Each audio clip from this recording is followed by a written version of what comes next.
Dia mengecat lampu kereta dengan warna merah, agar bisa menumpang di kereta. Kereta benar-benar berhenti, tapi ketika dia memasukkan barang bawaannya, staf kereta tiba-tiba muncul. Dia dengan cepat masuk ke kolong kereta api, tapi kemudian kereta mulai bergerak. Dia tidak bisa melewatkan perjalanan ini. Dia menempuh bahaya ini, merangkak keluar dari kolong, tapi kedua staf sudah mengejarnya. Dia yang cerdik naik ke ban berjalan, menekan sakelar. Dengan begitu, di depan staf kereta api, dia jatuh ke dalam kereta api, memulai petualangannya. Ini pertama kalinya dia keluar. Kereta melewati lembah, padang rumput, melihat pemandangan di sepanjang jalan. Dia sangat bersemangat. Akhirnya kereta api tiba di stasiun, tapi kereta belum benar-benar berhenti. Mereka menemukannya lagi. Di menit terakhir, anak pintar ini bersembunyi di karavan dengan tasnya. Diam-diam mengunci pintu. Dengan cepat, wajah besar staf muncul di luar jendela kereta, tapi dia hanya melihat 3 manusia kertas. Ingus bocah itu mengalir ke mulutnya, tapi dia bahkan tidak berani berkedip. Untung saja waktu itu, kereta mulai bergerak, dan dia bisa lolos. Namanya T.S. Pivet. Sejak masih kecil dia mendiskusikan gerakan abadi dengan profesornya. Guru memberikan tugas. Dia menulis makalah akademis. Tapi T.S. malah menuliskan tentang penemuannya. Dia membuat mesin gerak magnet abadi pada usia 10 tahun, menerima penghargaan ilmiah tertinggi. Tapi anak cerdas seperti dia, malah tidak disayang oleh keluarganya. Itu semua karena sebuah kecelakaan. T.S. dan adiknya sedang bermain perampokan di gudang. Tapi ambulans datang dan membawa tubuh adiknya pergi. Sejak saat itu, tidak ada yang pernah mengungkit masalah ini lagi. Berpura-pura seperti tidak terjadi apa-apa, tapi keengganan orang tua mengatakan itu semua. Dia menyalahkan dirinya dan berkemas. Pergi meninggalkan rumah. Pergi ke Smithsonian menerima penghargaan. Tapi perjalanan ini tidak hanya sepi. Dia bahkan kelaparan. Dia belum makan berhari-hari. Memotong coklat menjadi 2, lalu jepit di jari kaki. Nikmati pijat kaki anjing. Koboi yang merasa kesepian ini, setelah anaknya meninggal, membuatnya berubah. Ketika T.S. menciptakan sesuatu, untuk memperbaiki tanah dan air pertanian, tapi dia tidak memperdulikannya, dan istrinya juga gila bekerja. T.S. melihat ini semua, itu membuatnya merasa lebih bersalah.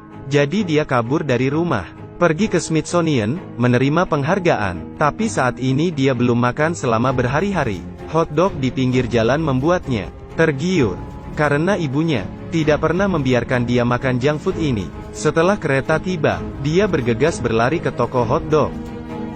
2 polisi menghampiri toko, dengan pemberitahuan orang hilang di tangan. Dan foto di atas kertas itu adalah T.S. Untung hari gelap, polisi tidak memperhatikannya, dan pemilik toko tidak mempermasalahkannya. Dalam perjalanan kembali ke stasiun, sebuah bilik telepon menarik perhatiannya. Dia ingin menelepon ke rumah. Telepon di rumah berdering. Keluarga mendengar berita dari T.S. Semua bergegas menjawab telepon. Ini membuat T.S. merasa sangat penting untuk pertama kalinya. Namun, semua ini ternyata hanya imajinasinya. Dia kembali ke kereta lagi. Setelah makan hotdog, membolak-balik buku harian ibunya, yang merekam pertumbuhan mereka, merekam kebahagiaan keluarga mereka. Sampai kecelakaan itu terjadi, catatan itu juga kehilangan warnanya. Keesokannya, kereta api akhirnya masuk ke terminal. T.S. menyembunyikan barang bawaannya di dalam kotak, agar barang bawaannya tidak berat. Tapi belum berjalan jauh, seorang polisi menemukannya. T.S. tahu, jika dia tertangkap, mereka pasti akan mengantarnya pulang, agar tidak ditangkap. Dia kabur, dan polisi mengejarnya. T.S. berlari ke jembatan air. Akibatnya, pintu air terbuka. Polisi mengejeknya. Kamu mau kabur? Mau kabur lewat mana? T.S. dengan keyakinan hatinya, langsung melompat. Ini membuat polisi takut. Dia meminta T.S. bertahan. Untungnya T.S. memanjat jembatan, dan berhasil lolos. Tapi kali ini dia terluka. Tapi dia tidak berani pergi ke rumah sakit. Dia di pinggir jalan, menumpang sebuah mobil tangki. Pengemudi yang baik tidak hanya memeriksa lukanya, juga berfoto dengannya. Ini adalah hobi kecilnya. Sopir membawa T.S. ke gerbang Smith College. Setelah melewati semua kesulitan, dia akhirnya datang ke tempat sains. Tapi siapa yang akan percaya padanya, jika dia adalah penemu mesin gerak abadi? Mereka bahkan ingin membawanya pulang. Tapi perkataan TS membuat mereka tercengang. I just transposed the principle of an electron gravitating around the nucleus. Dia menemukan mesin gerak abadi pada usia 10 tahun. Di mata Gibson, dia bisa dimanfaatkan. Mereka menguji otaknya. Ini hampir seperti anatomi. Di hari penghargaan, tidak ada pertukaran akademik. Satu persatu alur bisnis bisa menyentuh hati. Mereka tersenyum dan menatap TS, seperti melihat segenggam uang kertas. TS juga melihat bahwa mereka menyeringai. Karena ketika orang pura-pura tersenyum, otot di sekitar mata berkontraksi tanpa sadar. Saatnya pidato penghargaan. Dia datang ke panggung dan mengatakan 3 hal. Terima kasih Gibson karena usianya yang masih muda, tidak membatalkan penghargaan ini.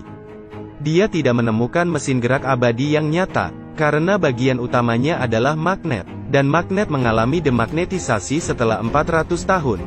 Ketika mesin abadi masih bergerak, perjalanan umat manusia masih panjang. My brother died this year. Berbeda dengannya, adikku suka bermain dengan senjata, agar bisa bermain dengan adiknya. Dia ingin mencoba senjata itu, namun tidak disangka, senjata itu macet. Ketika adiknya memeriksa senjata itu, dia menembak dirinya sendiri. Selama ini, dia merasa bersalah. Semua tamu mulai menyemangatinya. Di mata Gibson, ini adalah pidato yang sempurna. TS mulai terkenal dan diundang di variety show, tapi pembawa acara memberikan pertanyaan yang selalu menyudutkannya. Bagaimana seorang anak bisa bertahan dari ini? Saat itu juga, ibunya muncul di acara. TS meminta maaf kepada ibunya. Tidak seharusnya kecelakaan itu terjadi. Tidak seharusnya dia kabur. Tapi ibunya tidak menyalahkannya. Sebenarnya di hari penghargaan, ibunya juga ada di sana.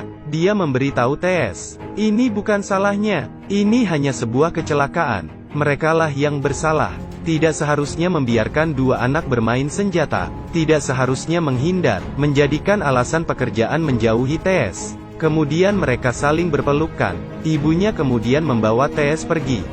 Pembawa acara mengejar mereka. Saat itu juga, Gibson muncul dan menghentikan mereka. Berkata mereka adalah penipu. Pembawa acara masih terus ingin menyiarkan. Saat itu juga ayah TS muncul. TS naik ke punggung ayahnya, dan memakai topi koboi.